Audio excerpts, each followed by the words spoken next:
Assalamualaikum warahmatullahi wabarakatuh. Kenalkan, nama saya Teguh Ibatul Azizi dari Fakultas Teknik, yaitu Prodi Teknik Industri, dari kelas Rashid Ridho.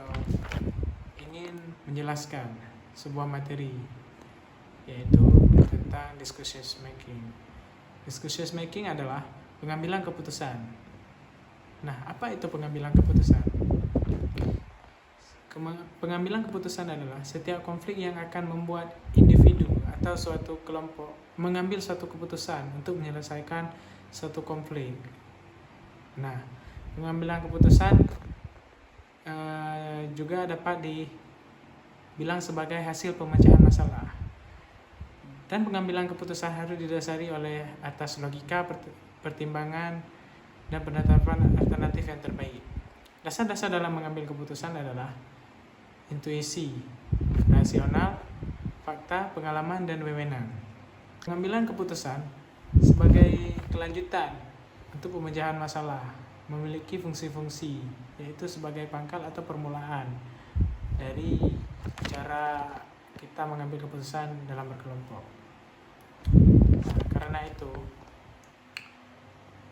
pengambilan keputusan bersifat futuristik, yaitu keputusan dibedakan menjadi dua, yaitu tujuan yang bersifat tunggal.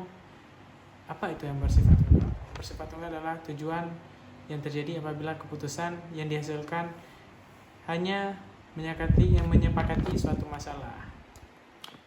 Yang kedua adalah tujuan yang bersifat ganda.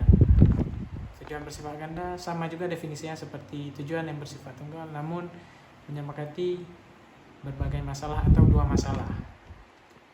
Nah, unsur-unsur pengambilan keputusan. Unsur-unsur dari pengambilan keputusan adalah tujuan pengambilan keputusan. Yang kedua ada identifikasi keputusan atau memecahkan masalah. Yang ketiga ada perhitungan tentang faktor-faktor yang ingin kita pecahkan atau yang diketahui sebelumnya.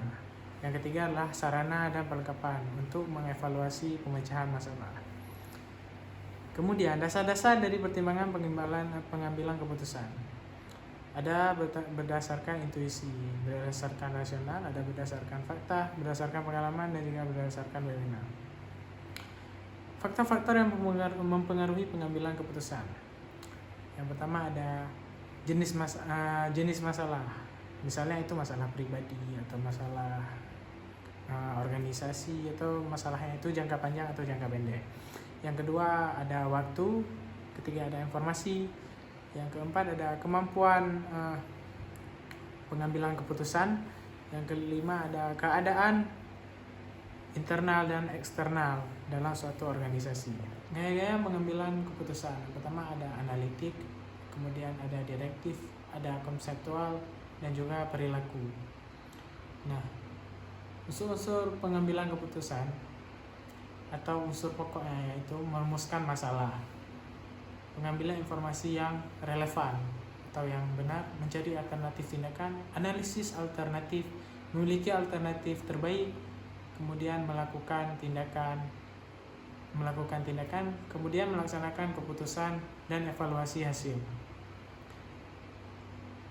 Nah, sekarang dalam pengambilan keputusan di dalam kelompok, yaitu dengan cara konsensus. Perlu diketahui teman-teman, konsensus adalah tindak yang selalu berarti kebulatan suara, saling mendengarkan perbedaan pendapat, ada peluang untuk menjelaskan perbedaan, dan juga saling mendengarkan, ada peluang untuk menyelesaikan suatu yang alternatif, kemudian yang terakhir ada keterikatan anggota dengan keputusan yang diambil. Hal-hal yang merambat terjadinya konsensus yaitu dominasi oleh beberapa orang saja. Kemudian yang kedua ada kecenderungan cepat-cepat mengambil keputusan. Kemudian ada yang menguji kekuatan, misalnya dengan voting. Kemudian terjadinya tawar-menawar. Kemudian ada kelompok masing-masing dalam suatu organisasi. Dan hal-hal yang memperlancar terjadinya konsensus adalah perhatian terhadap kelompok, mengidentifikasi dan menggunakan sumber daya. Masing-masing manusia menggunakan sumber dayanya dan kita saling mendiskusi untuk mengambil suatu keputusan. Yang kedua membicarakan logika masing-masing. Yang ketiga menguji konsensus.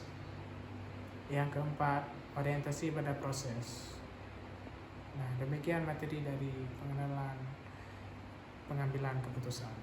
Assalamualaikum warahmatullahi wabarakatuh.